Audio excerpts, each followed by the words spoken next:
ఏపీలో శాంతి భద్రతల పరిస్థితి క్షీణించిందని బీసీవై పార్టీ అధ్యక్షుడు బోడే రామచంద్ర యాదవ్ తీవ్రమైన ఆందోళన వ్యక్తం చేశారు. తుని నియోజకవర్గంలో చిన్నారి జ్ఞానేశ్వరి అదృశ్యం కేసులో నెల రోజులు గడిచినా ఆచూకీ దొరకకపోవడంపై ఆయన ప్రభుత్వాన్ని పోలీసులను నిలదీశారు. తుని మండలం దొండవాక పంచాయతీలో సిహెచ్ అగ్రహార గ్రామంలో తప్పిపోయిన జ్ఞానేశ్వరి కుటుంబాన్ని బీసీవై పార్టీ అధ్యక్షుడు బోడే రామచంద్ర యాదవ్ పరామర్శించారు. చిన్నారి తల్లిదండ్రులు శుంకర గణేష్ భవానీ దంపతులకు ఆయన ధైర్యం చెప్పారు. ఇక కూటమి ప్రభుత్వ ఆధ్వర్యంలో రాష్ట్రంలో శాంతి భద్రతలు పూర్తిగా దిగజారాయన్నారు రామచంద్ర యాదవ్. రోజుకో చోట ఒక్కో రకమైన సంఘటనలు వెలుగు చూస్తూ ఉన్నా ప్రభుత్వం మొద్దు నిద్రపోతోందని ఆయన దుయ్యబట్టారు.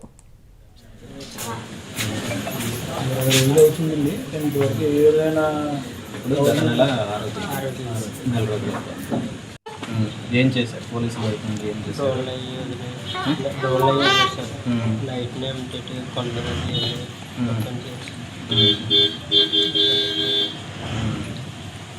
10 రోజులు అప్పటికే ఊళ్ళో 10 మంది ఇస్తారు.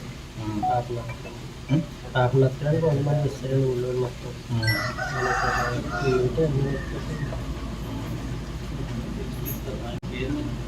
ఫుడ్ అంతా మామూలు ఎలాంటి తీసుకునేది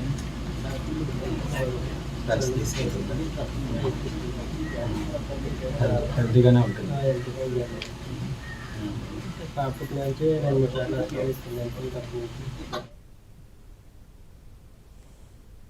చిన్నారి జ్ఞానేశ్వరి తప్పిపోయి నెల రోజులు అవుతోంది. ఇంతవరకు ఆచూకీ లభించకపోవడంపై ఆగ్రహాన్ని వ్యక్తం చేశారు.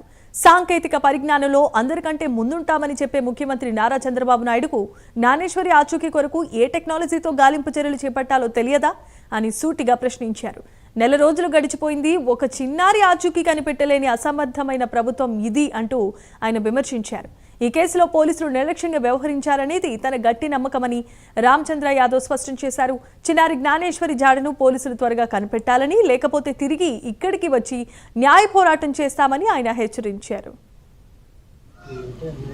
తుని నియోజకవర్గ 2 రోజుల పర్యటన కోసం వివిధ కార్యక్రమాల్లో పాల్గొనడానికి ఇచ్చేయడం జరిగింది.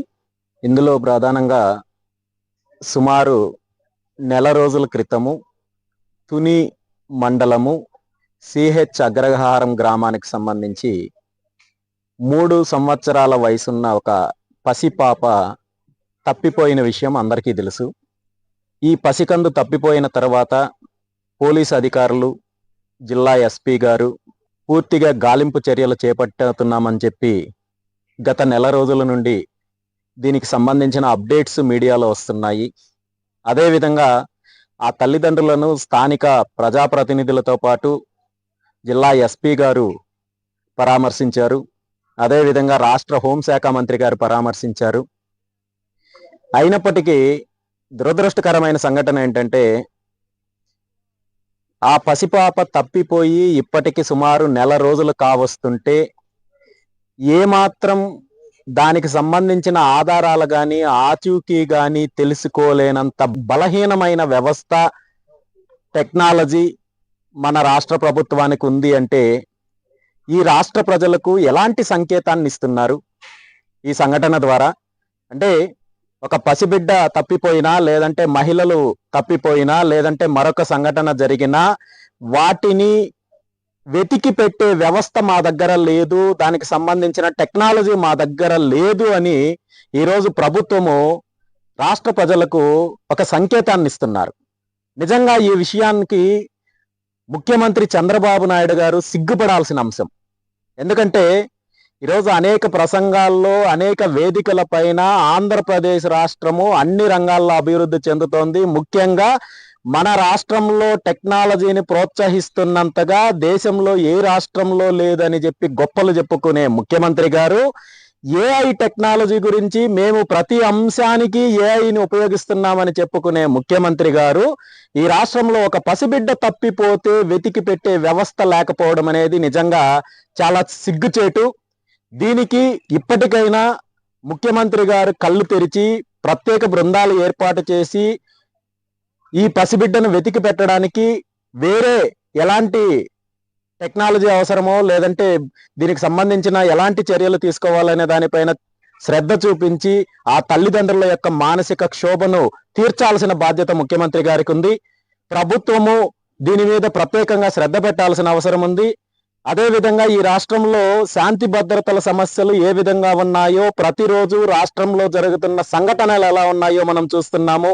అనేక రకాలుగా దాడులు జరుగుతున్నాయి. బీసీల పైన దాడులు జరుగుతున్నాయి, మహిళల పైన జరుగుతున్నాయి, దళితుల పైన జరుగుతున్నాయి. హత్యలు, పట్టపగలు హత్యలు జరుగుతుంటే కూడా ప్రభుత్వము ఇది చాలా చిన్న విషయం కింద తీసుకునే పరిస్థితి ఉంది.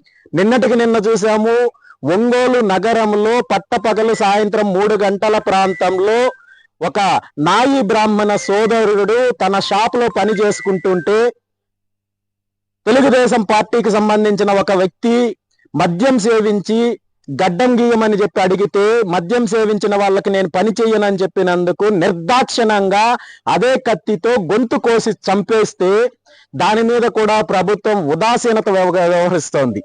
ఇలాంటి నేరస్తుల పైన కఠిన చర్యలు తీసుకోవడము లేదా ఎన్కౌంటర్ చేసే పరిస్థితి, అలాంటి వాతావరణం సృష్టించినట్టయితే డెఫినెట్ గా భవిష్యత్తులో నేరస్తులు నేరం చేయడానికి భయపడే పరిస్థితి ఉంటుంది. కానీ దురదృష్టం ఏంటంటే రాష్ట్ర ప్రభుత్వం ఈ రాష్ట్రంలో ఎలాంటి నేరాలు చేసినా నేరస్తులకు వంత పాడుతున్నారు. నేరస్తులకు మద్దతుగా నిలుస్తున్నట్టుగా వారిపైన ఎటువంటి చర్యలు తీసుకోలేదంటే ఇలాంటి నేరాలను ఇండైరెక్ట్ గా ప్రోత్సహించే పరిస్థితి ఉంది. కాబట్టి ఇప్పటికైనా ప్రభుత్వ విధానాన్ని మార్చుకోవాలి. లా అండ్ ఆర్డర్ విషయంలో కావచ్చు, జరుగుతున్న నేరాల పైన కావచ్చు, దాడుల పైన కావచ్చు, కఠిన చర్యలు తీసుకోవాలని చెప్పి ఈ సందర్భంగా కోరుకుంటున్నాను. ఈరోజు రాష్ట్రంలో హోంశాఖ కానీ, పోలీస్ డిపార్ట్మెంట్ కానీ, ఇంటెలిజెన్స్ డిపార్ట్మెంట్ కానీ, పేరుకి ఆ శాఖకు మంత్రులు ఉన్నప్పటికీ లేదా ఇంటెలిజెన్స్ వ్యవస్థ మొత్తం ముఖ్యమంత్రి గారికి ఉన్నప్పటికీ కూడా దీన్ని అనధికారికంగా పూర్తిగా నారా లోకేష్ గారు తన గుప్పెట్లో పెట్టుకొని ఈ రాష్ట్రాన్ని భ్రష్టు పట్టిస్తున్నారనేది చాలా స్పష్టంగా కనబడుతోంది.